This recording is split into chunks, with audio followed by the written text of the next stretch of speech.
Hey, welcome everyone to Meeple Syrup episode 125. Everything is epic, especially when you're part of a team and living the dream and all that kind of stuff. Erica, I can see you grooving. I can see you ready to start singing. Ready, 1, 2, 3, sing first, Erica. Oh, you want to do everything is epic. Everything is epic when you're part of a team.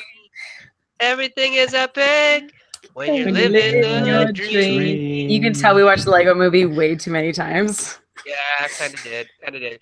Well, I mean, we're not talking about Lego tonight, although Lego is cool, and maybe one day I'll get to make a game out of Lego or for Lego. That'd be fun. But we're going to talk about everything that's epic.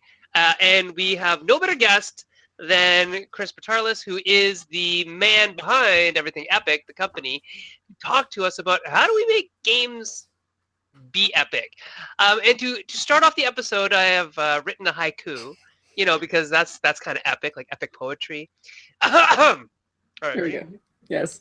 And Dylan would hate me for doing this, but that's okay. When dice and minis meet narrative hooks and things, everything's epic. There. Awesome. Very nice. Very nice. That was indeed epic. So, yes, That indeed. was. That was just for you, Chris. Just for you. So, That was beautiful.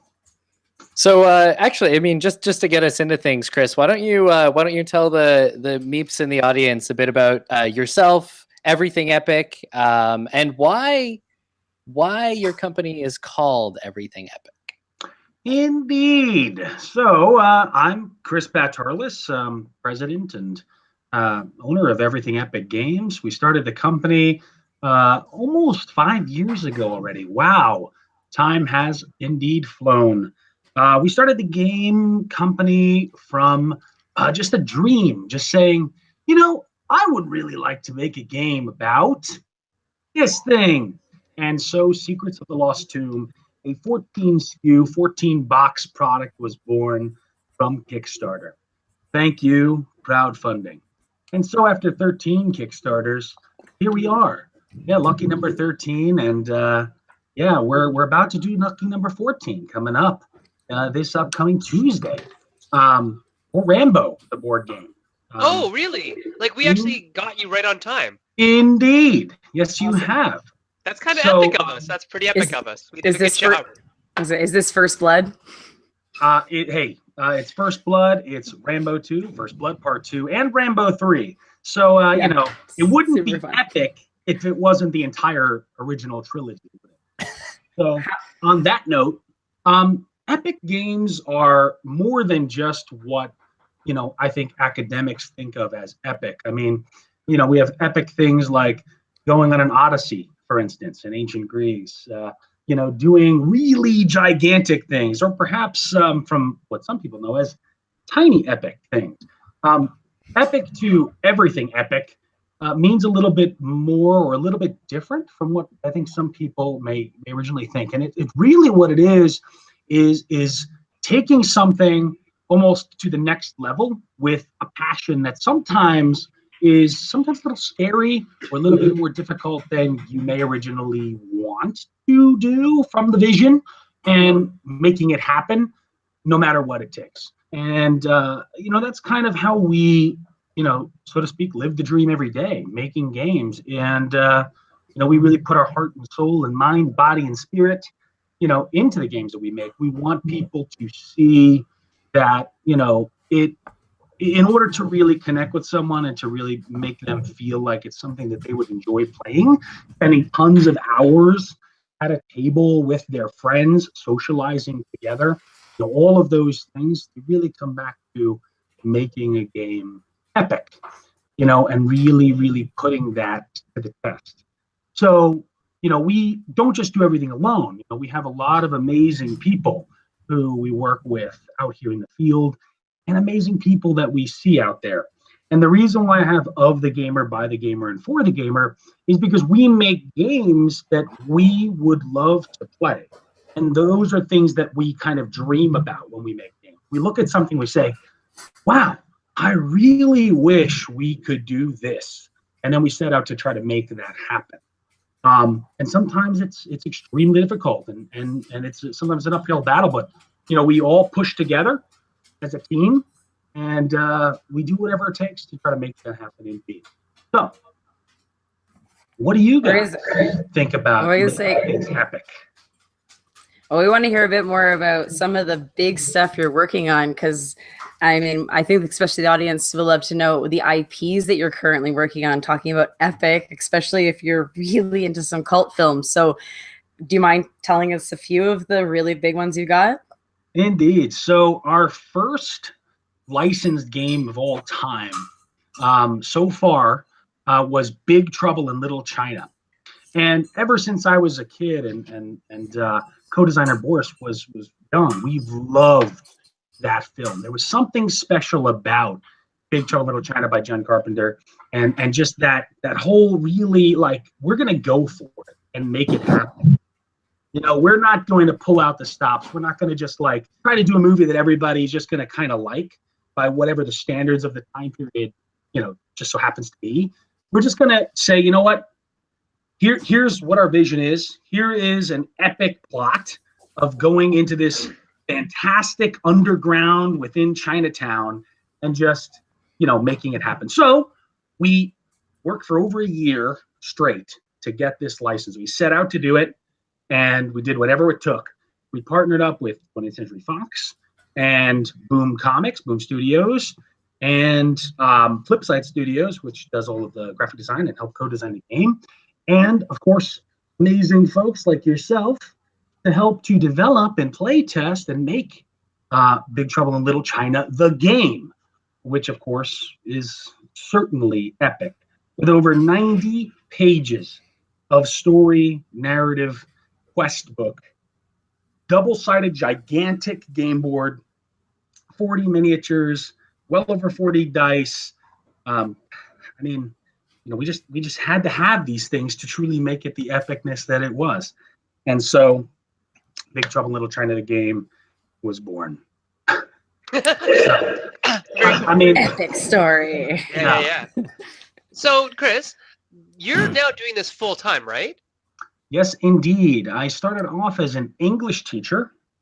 I taught special ed and behavioral school for a couple of years, and then I did high school for a couple of years, and then, hey, I became a board game publisher. Oh, there you go. That's kind of an epic story in all of it, in itself, right? It is indeed. When you talk about epicness, are you?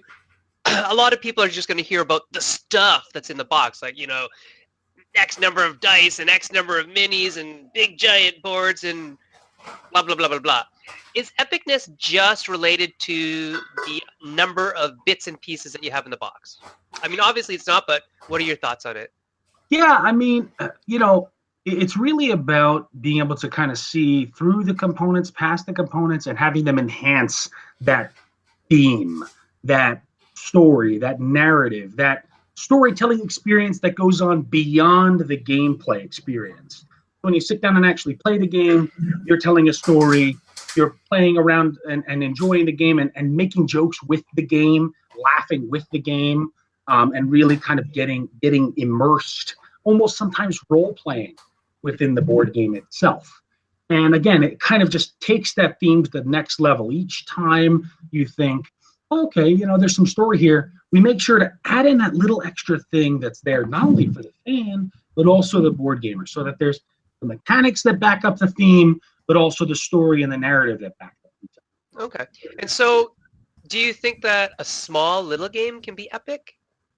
No doubt about it. It certainly can. I think it's not really about the size of the game, but it's really about the kind of its heart and the passion that was put into it and what players can kind of get from it. So what can the game, it's not about what you can do for the game. It's about what the game can do for you, so to speak. What does it do for you afterward, and how does it bring people together? You know, board games, you know, I mean, there's a ton of wonderful solo games out there, but I think one of the biggest things about why board games are really, you know, coming back, I'd say, so to speak, in the past, you know, 10 years or so, since when I was a kid. I mean, we most of the people, you know, play Magic or a little D&D or whatever, but you were really on the super, you know, nerd geeky spectrum, and I was proud to do it. I loved it all my life.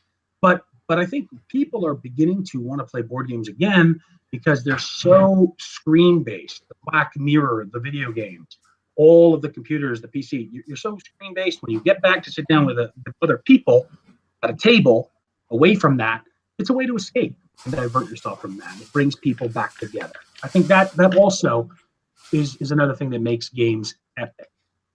Good. Okay. Awesome. So it does sound to me like you are clearly the resident expert on epicness. And so we thought that as one of our new segments that we would both immortalize your time here with us on Meeple Syrup by creating a segment just for you, but also challenge you with a sort of twist on a segment that we did last week. So we've called this segment Epicize It, or I made a little thing, Make It Epic. This is not epic. And so what we're going to do is we're going to present you with 3 things. And after each one, you're going to get give a minute or two to tell us how you would make it something epic. And so we're going to give you, and I don't know the order we're actually going to give you these things. We're going to give you a published game, a mechanic, and a theme. And so for each of these things, one after the other, you're going to tell us, how are you going to make that epic? So, Okay.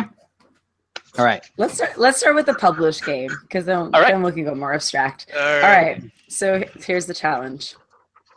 How would you make Ticket to Ride epic? I have a game design ready for this for so many years. It's unbelievable. Oh, seriously? All right. Oh, yeah. Ticket to Ride would be epic if you just so happened to create a train that was covered in all types of technology, potentially weapons, individuals who were all ready to basically take all of their goods and travel them across the country. Whilst, of course, all of the other individuals are trying to take over your train lines and your tracks in basically a post-apocalyptic / apocalyptic train battle area control game where you basically cover trains and a ton of amazing guns, awesome characters that are customizable. You build your train basically to take out all of the other train locations. And yeah, there's no tickets involved at all. It's basically all about ride or die. customizing. This is ride or die the game. Yeah, these badass trains that It sounds like Fury to Rail. need to take over. Yeah. There you go. Sure. Yeah. Sure. Fury Rails. But you know what? I think that's interesting because there actually would be this nifty mechanic, or part of the mechanic, or part of the balance of the player would have to say, okay, how many weapons am I going to take versus how much storage space to actually transport goods and or things. Right? A little bit like that Wasteland Express in a way, which I played recently and I enjoyed. Feel a little bit like that, but imagine having to handle that along an entire track worth of cars, where you have to really manage that piece. And then almost in Tron type mode, what if the tracks cross and things smash through your train? Yeah, things smash through your train. You got to use your chain guns and miniguns, rockets. It'll be fun. Mm-hmm. That sounds great. So when's that one hitting Kickstarter? Q3? Yeah, we got to discuss the whole storyline and background of that individual stuff and see if we're going to make miniatures out of that. And maybe perhaps there'll have to be an app involved so the trains can move along this app location. You maybe can remote control it, whatever. Go all the way. Control it. Whoa. Next go level. Big or go home, am I right? Yeah, right. Go Okay. epic or go home. All right. That should be your tagline. Go epic or go home. Yes, the next one we're going to ask you about is spinners. Spinners, from those family games that are, basically flat dice. How do we make spinners more epic? I mean, I know my kids love playing Life the Game, and they love spinning the little spinner because it goes, but it's not that, it's not like a die for some reason. It's not the same. How do we make spinners as a mechanism more epic? I think first of all, if the spinners were of this type of quality, where the bearings actually really, truly gave you that satisfactory spinning feel, and maybe if you moved them along and they hit something on the board, and they actually had some kind of physical contact, That would certainly be epic. And wherever they stopped, So maybe they did damage. Beyblades. We're talking Beyblades? Perhaps we are, but maybe if you're talking about the randomization factor, Yes. you take spinners and you actually have them, actually move somewhere so that when they stop, they actually have an even more randomization aspect. So you can move the spinner somewhere on the board, and when you spin it on that particular area, maybe it will randomly generate an encounter for a specific location on a board. So for instance, you put it on the borderline that is specifically diagnosed on a map, you spin it and find out where the encounter might be, where the post-apocalyptic raiders will appear, perhaps even using different types of weapons or different types of materials to be used or to be picked up, so that it's not just that lifestyle number that goes tick tick tick along. Okay. So do you guys think randomness equals epicness? What do you think? Does randomness equal epicness? Yeah. Or does it add to the epic feel? What do you think? I think so. I think often randomness, chaos, dice, card draw, these kinds of things play a role in games that we might give the title of epic or the label of epic to, but not because of the randomness itself, but because randomness creates moments of tension. It creates those. It creates surprise, and it creates those emotional highs and memorable moments. Yeah. I wrote this down. I said epicness equals the stories we tell about the game we played. That's sort of what I got from what Chris was saying. And what Jessey's saying is that those tension moments, they really do burn that game into our head. Like I will forever remember certain games of like even a game that's not very epic, like Tishu. If you ever played Tishu, it's really just a climbing game. It's a card game. It's a kind of like a trick taking game plus. But some of the things you can do in that game because of the swinginess of it are epic. And it's not necessarily random. You actually plan to make this big swing in your in bidding to go out first, basically. But now I will tell the story of how we beat certain people, mostly people we compete against all the time, like Zev or from Z-Man and WizKids. We play Tishu with him a lot, and Stefan from Matago, and then Sean Ross, who made he made a game that was like Tishu. So he's really good at climbing games, and because we beat them with a specific combination of things, Jay and I will always tell the story. So I think that might have something to do with it. What do you think, Chris? Sorry. Can you guys hear me? We can. Yep. Oh, they ran back. Okay. Sorry about No problem. Yeah, I definitely resonate with what you're saying here, with what Jessey said. I think that that randomness doesn't exactly have anything to do truly with epicness, but as he said, it can play into those special moments that you weren't expecting. Like I always go back to old D&D, where people stopped liking these things because people started liking to control basically the entire story. They didn't like the feeling of, I'm out of control. Kind of like the idea behind the RPG Dread. You pull from the Jenga tower falls over. Something crazy happens now with your character. When you roll the D20 and you get the critical hit, 20, wow, something crazy happened. Man, I pulled my sword out of my sheath and it glue, it was glowing with fire, and I hit the dragon, and the dragon was collapsed in a heap, which created a volcano, which allowed me to become king of the universe. Or I rolled the 1, and I pulled my sword from its sheath. It went flying into the ocean. The ocean boiled because of the fire magic, and it basically destroyed all of the sea life. And wow, I'm terrible. And these are moments that you get to tell fun stories about. And randomness, for instance, in our other licensed game, Rambo, the board game, which will be on Kickstarter on Tuesday, the 23rd, we decided to take dice out of the equation. We wanted it to be tactical and strategic and use cards. And we still felt like it needed some kind of a random or unknown mechanic. And one of those things is the fog of war system. So the feeling of exploration and not knowing what's there gives you that sense of, what could it be, and it gives you a little bit of that random mechanic where you're still in control of how you deal with it and how you attempt each mission within Rambo, but it's got that, I'm not sure what it's going to be, or when you get into cover, there could be a hazard there, and that's another micro random thing. Well, that tension is so important to story, right? Like to build that. And if anyone's not sure quite what the fog of war system is you have to move into an area to know what's in the area. So you're forcing everyone to explore. You're forcing them to go into the world, which is great, right? That's where you get your story to keep going. Exactly. One of the cool things is, of course, for those who are they want to mitigate some of those chances, there's binoculars. You can look ahead, which gives you, if you decide to take that gear or that tactic card, you get that option.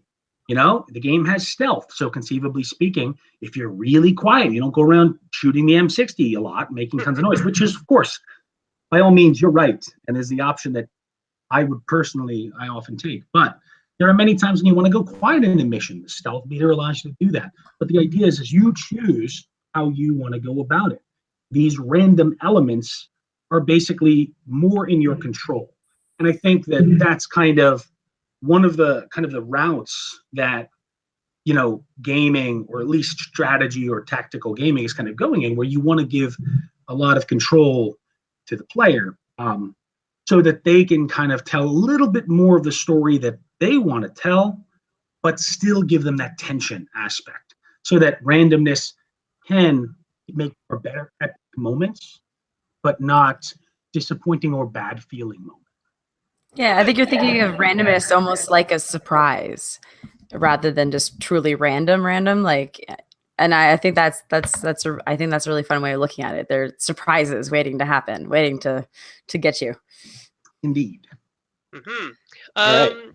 So we got one more. Oh yeah. Make it epic. Did you write it down, Simon? Of course No? I did. Here's a theme for you. The theme of this game, Chris, is birds. That's it, birds. Epic birds. Epic birds. Make it epic for us. Well, the first thing that came to mind was getting the Lord of the Rings license and creating,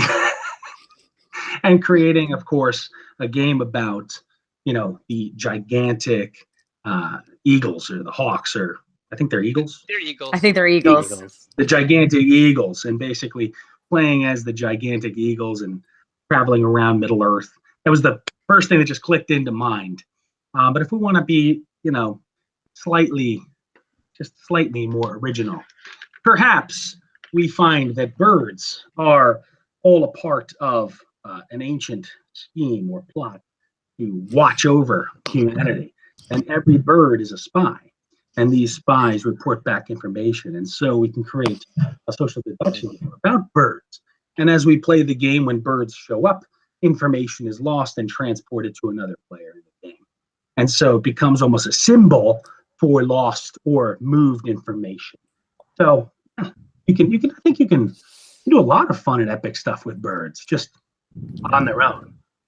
Erica was saying, I don't know what he's going to come up with. Birds? Well, I thought it would be a fun thing to throw at somebody. For sure. That's I a was good trying not one. to put rockets and guns on birds this time. I figured we'd go a little different. Oh, I was actually wondering if it was going to be post-apocalyptic birds with machine guns strapped to their backs, but Hey, that's usually Oh no, like they make it like chocobos, like from Final Fantasy, and it's so sort of like crazy death race. Oh yeah, Yeah, there is Chocobo Death Well, I Race. mean, which is the one? Tailfeather from... Tailfeather hit my mind as soon as you said birds as well. Very interesting game, very cool miniatures, very cool. Just kind of like from Life in Mystery World. Yeah, Sir Bob is saying Flock of Seagulls, the game. Are we going band or are we going literal? I don't know. I thought we discussed last week that music themed games are a no-go. Yeah. Well, oh, you know what I wanted to say, Chris? When you were spinning that the fidget spinner, and you were like putting it down on the pretend map, and it was like going places. It's like Yeah, that's like a UFO. I could Hmm? it see does, doesn't that it? Yeah. thematically being really kind of cool as a UFO, and it lands and where it lands, and it might move around a little bit, but I think that'd be a neat way of Like a incorporating a Look, a UFO could make you the spinner. tops. yeah. It's got Yeah. like a one side that's like a laser, and you like spin it, find Whoever out where points it's at. laser, where Okay, it's find out where it's Now like it's attacking. yeah, but it now it's lands somewhere spinning on the up. board, and then right, it might be like or there might be different sides of it that do different things. So over here they're going to spit out aliens. Over here they shoot lasers, and we spin it and see where those drop. Yeah, that's Oh cool. yeah. Yeah, I had then the we- idea. Oh, sorry. Go ahead, son. No. Or I was gonna say, because my mic cut off when we were talking about this, my brain actually went when I saw the fidget spinner to almost thinking of these like finding a way to have loose gears that could actually spin amongst themselves. Like, Oh wow. so you'd have multiple things going at once, and because it doesn't really matter how many times it hits, that could be part of the randomness too. Is how you have different number of teeth on each one, so they catch in different ways. And it's just how many times it knocks them in different orders, and you could still have the same thing. Like, wow. Like Zolkin, the dexterity game. I don't know. My brain went in a weird place, but yes. It's a great place. I like it. That's all right. That's all right.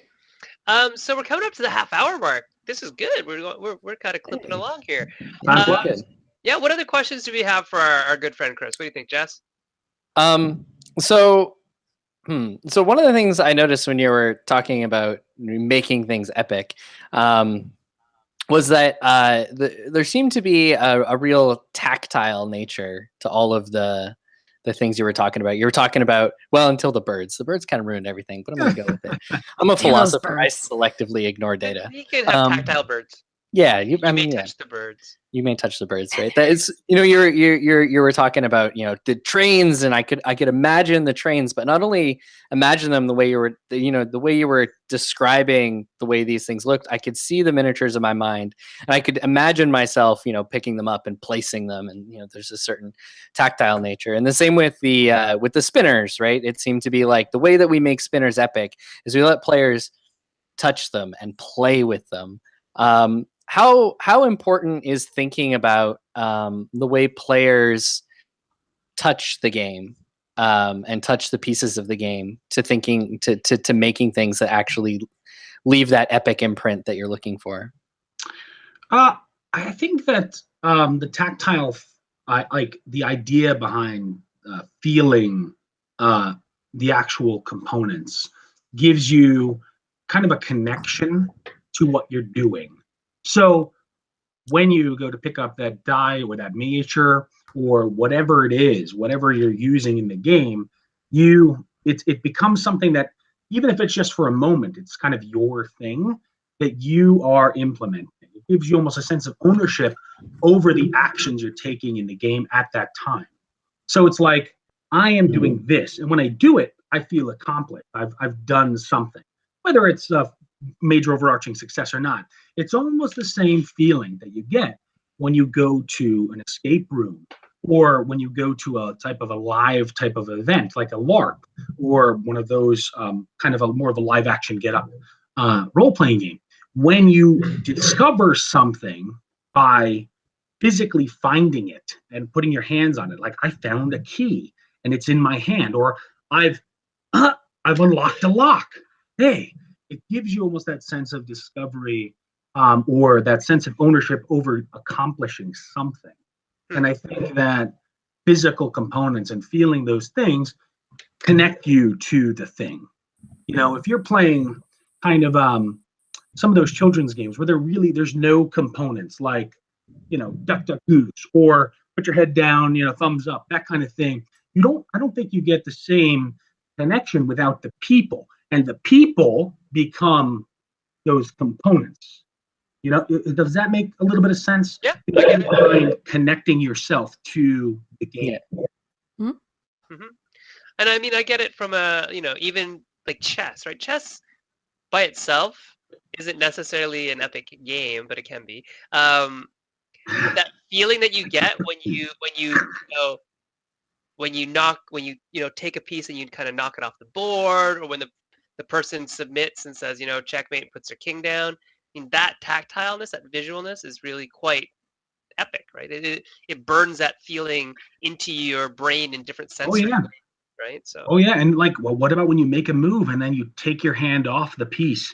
Oh no, I might have made a mistake here. Uh-oh, now my move is made. And you get that feeling of you can't take it back now. If of course you play by those rules. I mean, if you're playing a friendly game with your family or somebody's trying to teach you, it's different. But the feeling of I made my move.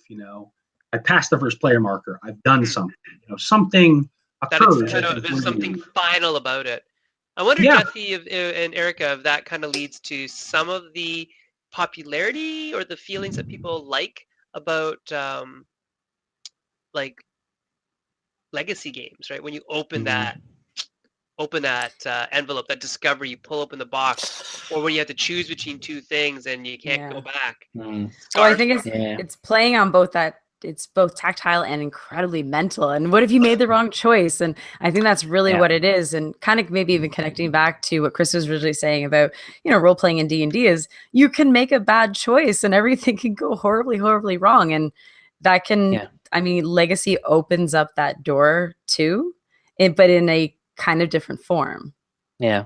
I mean, just to spin off that a little bit and to tie it to some of the other themes that Chris has been talking about, I think this is actually one way that you can carve the difference between the great legacy games and the okay legacy games. Which are which, Jessey? I haven't played all of them, but I have. Jessey's list begins. There we go. But I mean, just looking. So yeah, I don't want to spoil anything. Season 2 is too new to talk about it. So in any case, the difference to me seems to be that the legacy games that do the legacy thing really well don't make every single thing a legacy decision. There's a few legacy decisions and they often feel big and they are big. And you usually have a glimpse of what the consequences will be. Yes, that's important. Whereas some legacy games, and I won't point to specific ones, but I have two in mind, make too much out of the legacy. Like every decision is putting a sticker on something, and almost none of these decisions matter at the end of the day because every choice is valid. Every pathway works for you. It's okay. The whole game system is safe. Isn't that what we just talked about in one of my pro tips, Jess? Probably about decisions and non-decisions and meaningless. Yeah. Anyways, that's funny. Yeah. And so the other element to this and this is part of what Chris has been talking about, right? Not just the consequences and the control, but there's a certain meaningfulness in those decisions. It is the consequences and the control, which I said it wasn't, but it kind of is. My brain gets ahead of my mouth. I just want to mention things like, I don't know how much crossover in regard to video games that you consider, but, there was a time when certain video game companies, like Knights of the Old Republic, for instance, or, some of the original Mass Effects, some of those choices made an impact, like Fallout 1. You'd make some choices, you'd say things in conversation in the game, and you'd have to go back to a previous save point because that guy won't talk to you anymore. Or he attacked you and you can't take it back. And these choices were impactful and maybe they're the wrong choice, but there was a consequence to it. It wasn't the illusion of choice, which is a current trend in a lot of games. And I'm not sure if it's a good trend, but it's something that I've seen. And the illusion of choice is interesting. But does it have the same satisfaction of knowing that you've made an impact on this thing? And that's something that I've always been trying to fight against, is that, you make a choice, it has some sort of an impact. Is this truly impactful? Does it matter to the story? And I think that's something that narrative games, like choose your own adventure type games, things like that, can certainly give you a lot of, but a lot of board games, I think, you make a choice and this is what happens.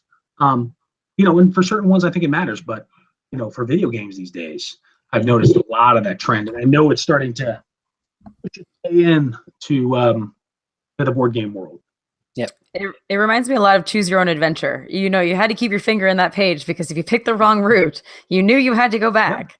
And it's kind of like these live action versions of these things now. I mean, I feel very much like, Above and Below kind of really took that maybe more literally, but I think there's a lot of that feel of that fun of, damn, I can make the right and wrong choice. Well, this is so hard. Yeah. I mean, I get it. I kind of like it. I kind of don't. So, I mean, the classic version of it, let's say Arabian Nights, where actually none of your decisions actually matter at all ever.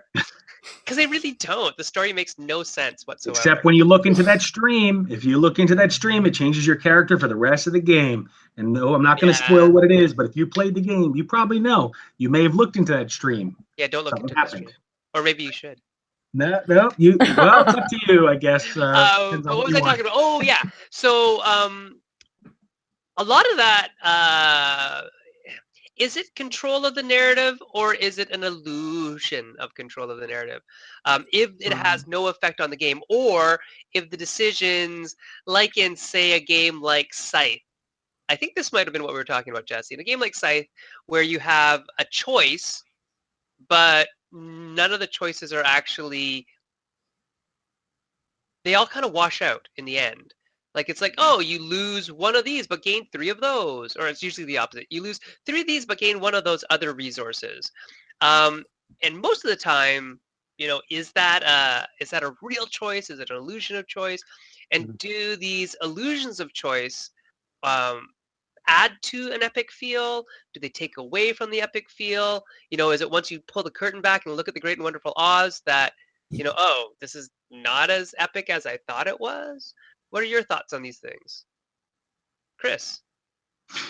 I think that the illusion of choice doesn't add nor necessarily take away from the epic feel.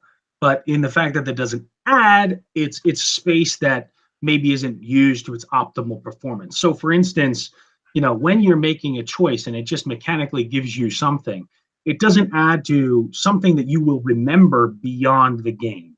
So later on, when you're talking about playing that game, you won't really remember that you made those choices. Those things aren't going to be the things that you say, that's why I did really well, or that's the mistake. This was an integral point of the game that really changed. There was a big turning point here. You won't remember that. But, there's other games where you'll make a choice and, it changed everything, or it changed a big thing. That is something you talk about. Oh, we opened the door to this. We went into there. It spawned a huge troll that we have to fight. And it killed my character, which means it used all these healing things. And that made a big difference in the game. Or we went to the store and we found this cool item and, just dungeon crawl, idea. But when these choices, they give you something to talk about, something to remember, something that impacts you and the other players. And I think that that's, maybe in what you were saying, it's maybe not optimized space for epicness. Yes, that's a real choice versus, as Jesse was saying, maybe just putting stickers on everything, which is probably much more the illusion of choice. Yeah.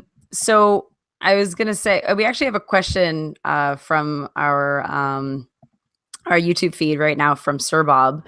I guess we're talking because I've noticed we've been referencing a lot of older games and pulling in saying we wish this was still here or this is what we really enjoyed.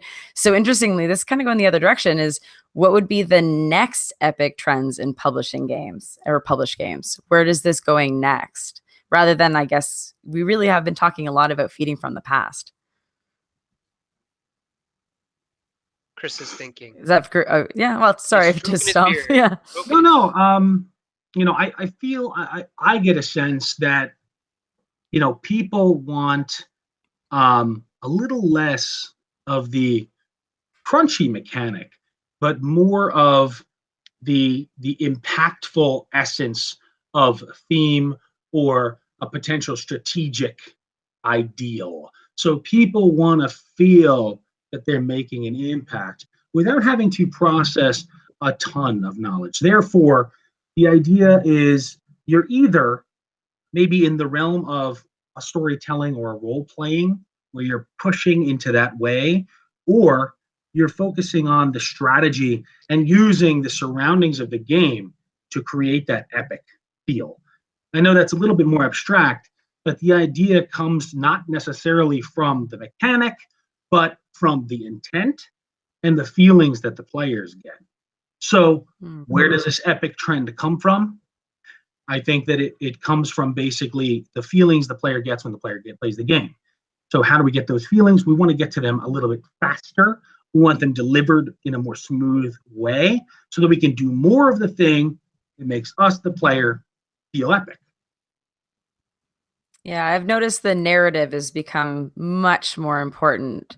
And yeah, I would personally say that seems to be a growing trend. I just wanted to ask you guys a little bit about, is adding, countless plus ones epic? Is it? Like you got a plus one this and a plus one that and a plus one this and a plus one that. Like I roll this dice and I add that upgrade? all. Yeah, like is that kind of stuff epic? What do you think? We should have asked him that as the Make It Epic challenge. Oh yeah, Make plus one epic. That's a great question because that's kind of what we wanted to do with Secrets of the Lost Tomb. Our first game, we were heavily inspired by things like Arkham and Eldritch Horror, The Trail House on the Hill, these really heavy thematic games, games like Wrath of a Shardalon, but we wanted more than that. We wanted to explore these huge expansive dungeons, and we wanted story, like Mice and Mystics had all of this story, all of these ideas, right? And we wanted tons of items, wanted to be able to really develop our character. And holy crud, there's a ton of plus ones and a ton of modifiers. And you have to take all those modifiers and put them together. But all those things told stories. And if the players could basically get past, so to speak, or assimilate all of the knowledge of, the RPG aspect of all of those crunchy numbers, they began telling stories that were so memorable that it became, a part of their, board game library of stories. I took my character who was dual wielding Tommy guns and walked into the Fountain of Youth. I healed to full, ran through the hallway, and shucked my special ability to unload a Tommy gun on the epic pharaoh who was trying to run out of the tomb, which hit me with courage, and I tried to escape. And all of those things have tons of little plus ones. Plus ones are usually pretty boring. And I see the trend in games where you'll just get, plus one die or something that effect. But, it's kind of like you just get a little chit or something.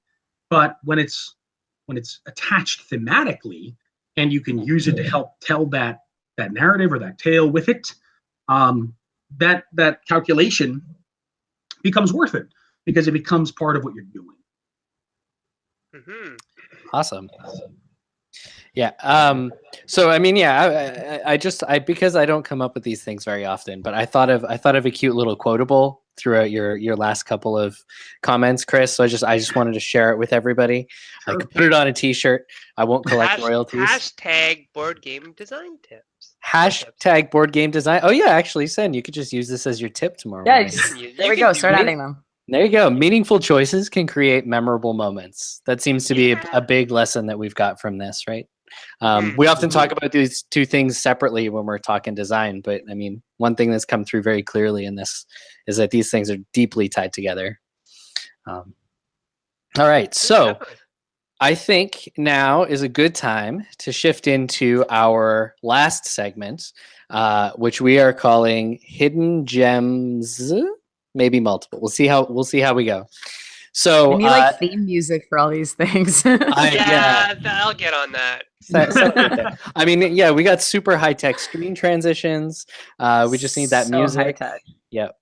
And then little star wipe here or there. And then soon Disney will buy us up. It'll be perfect.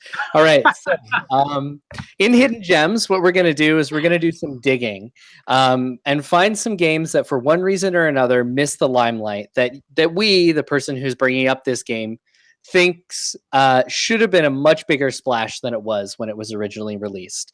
And we'll spend some time discussing what we think so great about it, maybe speculate wildly about why it wasn't a huge hit. And then we'll see where we get to from here. So now I have one in mind in case we need it, but I'd like to put it to Chris first as our guest.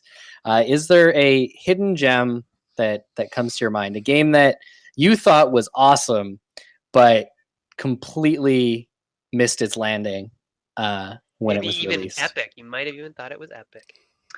Oh, gee. I mean, there's so many because I know I've almost supported almost 200 projects on Kickstarter already, and some of those things never made it past Kickstarter, and some of those games, are just super unique, and or they were filled with tons of passion, and maybe they had a couple of mechanical issues or whatever it may be.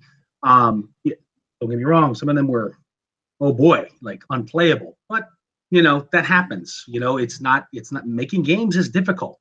But one of my favorites that I think I wish was able to really jump up is something like Agents of Smersh. And Agents of Smersh was almost a re-implementation of Arabian Nights. And it's one of the things that actually inspired me to become a board game creator and designer and publisher. And this game, I don't know, have any of you played it? Yep. Agents of Smersh? It took Arabian Nights and made it cooperative, put a spy theme on it, and it had a book this big and this thick of tons and tons of story paragraphs. And for a person like me, someone who loves narrative story games, I mean, this was perfect because it took Arabian Nights, which was kind of like competitive, go do whatever you want, crazy things happen, to pinpoint it down to you have objectives, you can complete something in the game, and you can win, you can lose together as a team. And there was a focal point enemy, and it was really, I think, a really great gem that I'm so glad that I own, because maybe in the future you won't be able to get a hold of it. Something like City of Chaos, for instance. Has anybody ever heard of that? Oh yeah, I don't think I played it though. City of Chaos, an extremely ultra obscure game that was only made in England for a short amount of time by, I believe, Monocle Publishing. And City of Chaos is one of the first fully narrative book games like Arabian Nights, but it had very weird and obscure mechanics, but the story, the book, so cool and weird and out there. And these types of narrative games, I think, give people that that role-playing aspect without needing a GM. So yeah, there it is, City of Chaos, extremely strange and obscure game, but I was able to get one, and it's a very cool and impactful, interesting experience. If you try to get one, be prepared. eBay, it's going to be very hard to find. If you're lucky, you might find one that gets listed once in a blue moon. And anyway, again, these things, I think,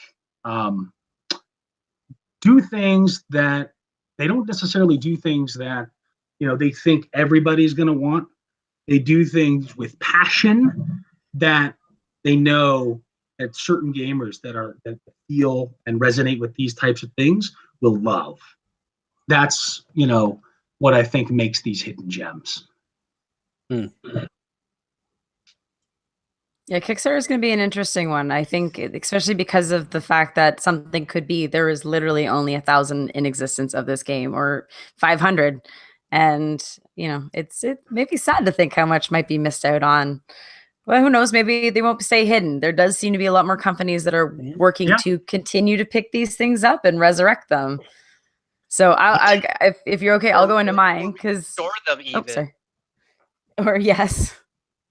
Well, it's funny because you're right. Like, I think Kickstarter really does create this big FOMO type thing, right? Where you have this fear of missing out, and I think it's actually driving sales of some products that, for sure, for some reason, have hit that don't really. I don't know why they're hitting. So yeah, seventh continent. But yeah. Anyways, Erica, tell us about your game.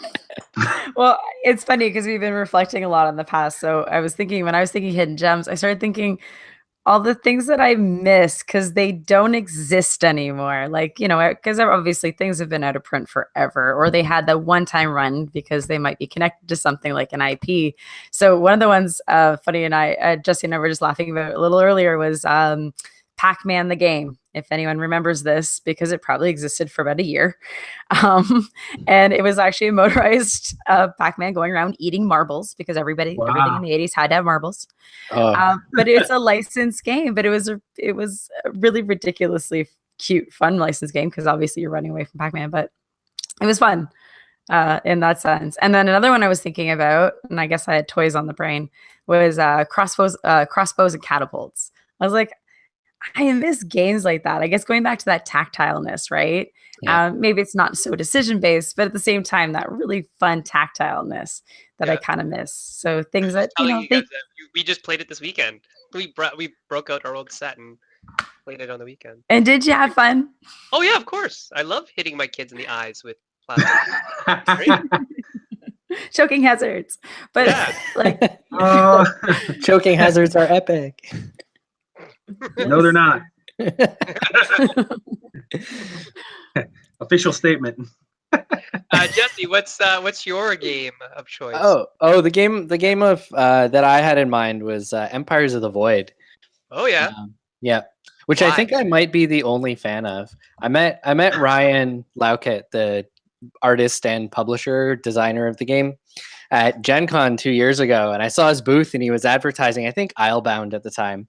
Yeah, and I ran up to him and I was like, "Hey, I just wanted to say, like, I really love your games." And he was like, "What's your favorite?" I was like, "I'm so happy you asked. I absolutely love Empires of the Void." And he's like, "You're the first person to mention it in 3 years." I was with you when you did that, and I laughed at you because it was funny. I was like, "What?" You probably made him feel awesome, though. Yeah, I'm sure I made him feel awesome. But anyway, it's such a charming game. I love it because it has so much character.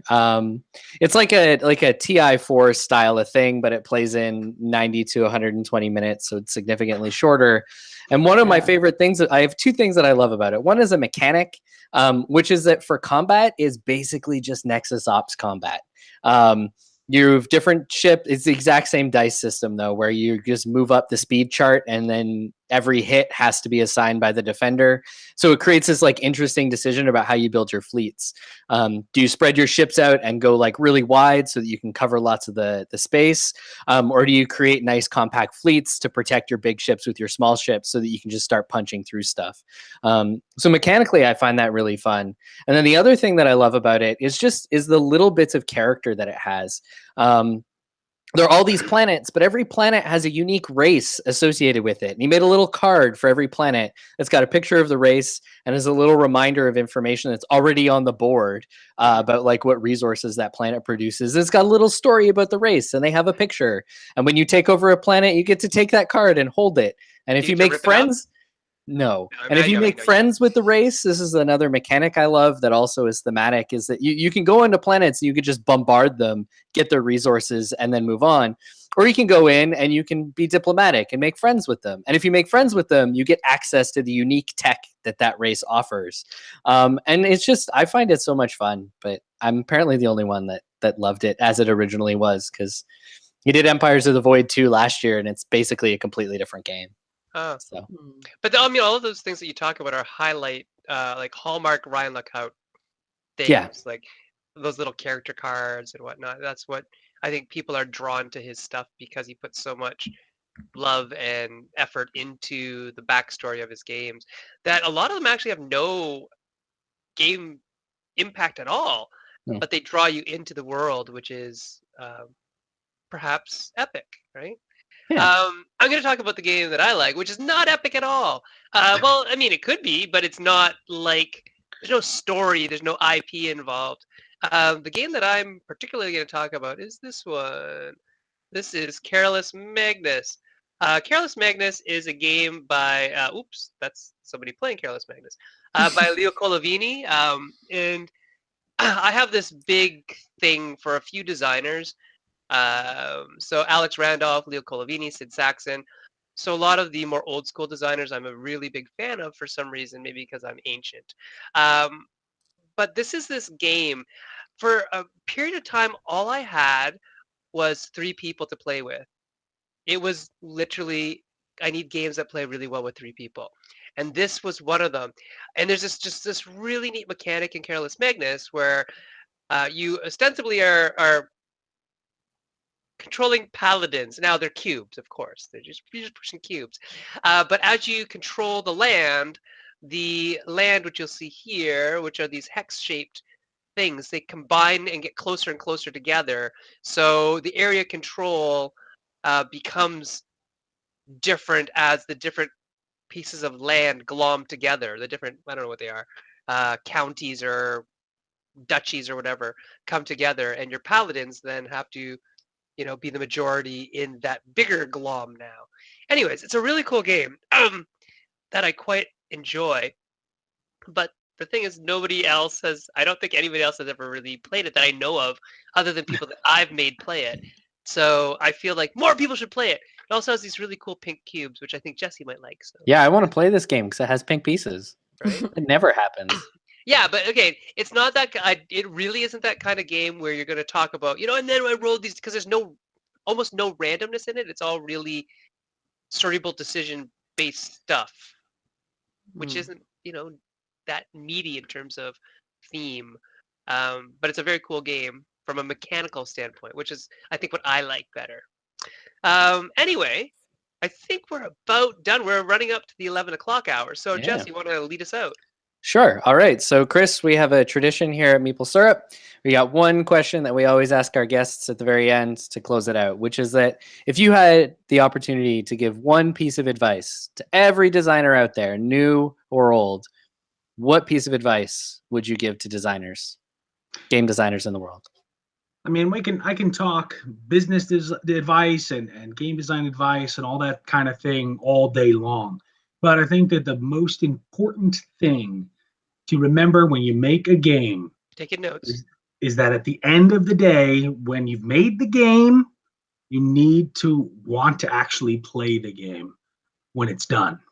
That means that you need to make sure that whatever the game is, whatever the mechanics are, whatever the theme is, that it's something that you would love to play. Because if you would love to play it, there are definitely, I guarantee, other gamers out there who will also love to play your game and enjoy playing your game. Now, there are many people out there who will play your game and they'll say, wow, your game is great. And those may be your best friends, which is great. It's great to have positive feedback. But at the end of the day, if you love playing your game and it's fun for you, and there's mechanics in there that are something that you love, and the theme is there and you love that, the passion that you put into that game will show no matter what to people out there. And that, I think, is what another thing that makes games epic, is the passion that comes from the gamer who created the game that you're playing. It's there. It's real. Excellent. That's great advice. Yeah, Good that's stuff. good closing advice. Before we do leave, Chris, can you just give us a quick rundown on what's next for Everything Epic? So, 2018 is going to be a huge year for Everything Epic. We have Big Trouble in Little China coming out very shortly in Q1. We also have Metal Dawn coming out as well. Robots, machines, don't let Dominus win. We also have Secrets of the Lost Station, which is the spiritual and actual successor to Secrets of the Lost Tomb, which of course is now in space and is in the future. And of course, as you know, we have Coma Ward, which is a horror game, also going to be coming out. We have, of course, as you know, Rambo, the board game, and another very lesser known game that we've been working on. This is a little Meeple exclusive for you here. Ooh, I like that. It is called Night Falls, and it is a vampire and monster themed mega game board game. Oh, what is that? Oh, You can't just leave That'd us be like fun. that, Chris. What is Yeah. mega game board game? Like, are we talking like a mega game, like Sky is Falling mega game, or Watch the Sky? No. Sorry, I mean. So if anything could potentially make a game epic, a mega game certainly can. All right, we'll be watching the skies apparently. It's not Watch the Skies, it's Night Falls. I know. Yes. It is a game that we're working with Ben Canellos on. He also did Red Scare, if you may have heard of that. Yep. And we're very proud to develop and work hard on creating a mega game board game. Very exciting. It's a very new concept to be able to take a mega game and run it for your friends at your own game store, at home, or wherever, and actually be able to do this without having to, pay $90 to go to an event. Because not everybody can afford to pay $90 to a ticket to go to a mega game event to actually have a game, and you can run it over and over and tell these amazing, huge scale 4-player to 32-player stories. Wow. That is an incredible player count. Yeah, and that is great because that is one of the things that often stops me from playing in mega games is that I have meetings all con, every con. I cannot afford the time to play a mega game, and the only place that you can play mega games typically is at a con. Exactly. So this is really interesting to me because I've really missed out on a couple things. We have one friend, Scott, who stays with us every Gen Con, and every year he ditches us to play mega games, which is totally cool because that's what he likes. Yeah. But we just never get to do it. It's sad. Yeah. But now we will. Yeah, we do a live event. I have another company that I also am a co-owner of. It's called the Game Theater, and we just finished an event that's still resonating for me. I still have, my sadness from LARP drop because we created a game called Dragon Throne, which is actually a live-action role-playing, epic, full weekend blockbuster experience. So we just left that this past weekend. It was Friday, Saturday, Sunday in a castle at Arcadia University in Pennsylvania. Nice. And it was a mega game, live action role playing, full weekend experience. So, it's something like these things that immerse people into the themes that we love. So yeah, that's what's coming up. And of course, Rambo this Tuesday, the 23rd. Not a pasted on theme. Epic. It's epic. So please do check out Rambo on Kickstarter next Tuesday. So 6 days from now. That's 6. And to end the show, we would like to have Erica sing her song. Ready? Go. Yeah, we can all sing it. We're all gonna sing it. Okay, guys, right? 1, 2, 3. Everything is epic. Everything is epic. We're part of the team. We're terrible, guys. Everything is epic when you're living your dream. Okay, so we will not be a cappella, guys, but we'll get a song eventually. We just need to practice and montage. That's right. It's Star Wipe. Montage. All right. So we'll see you guys next week. We'll have something else that is maybe as epic as today. All right. All right. See you later. Bye. Bye.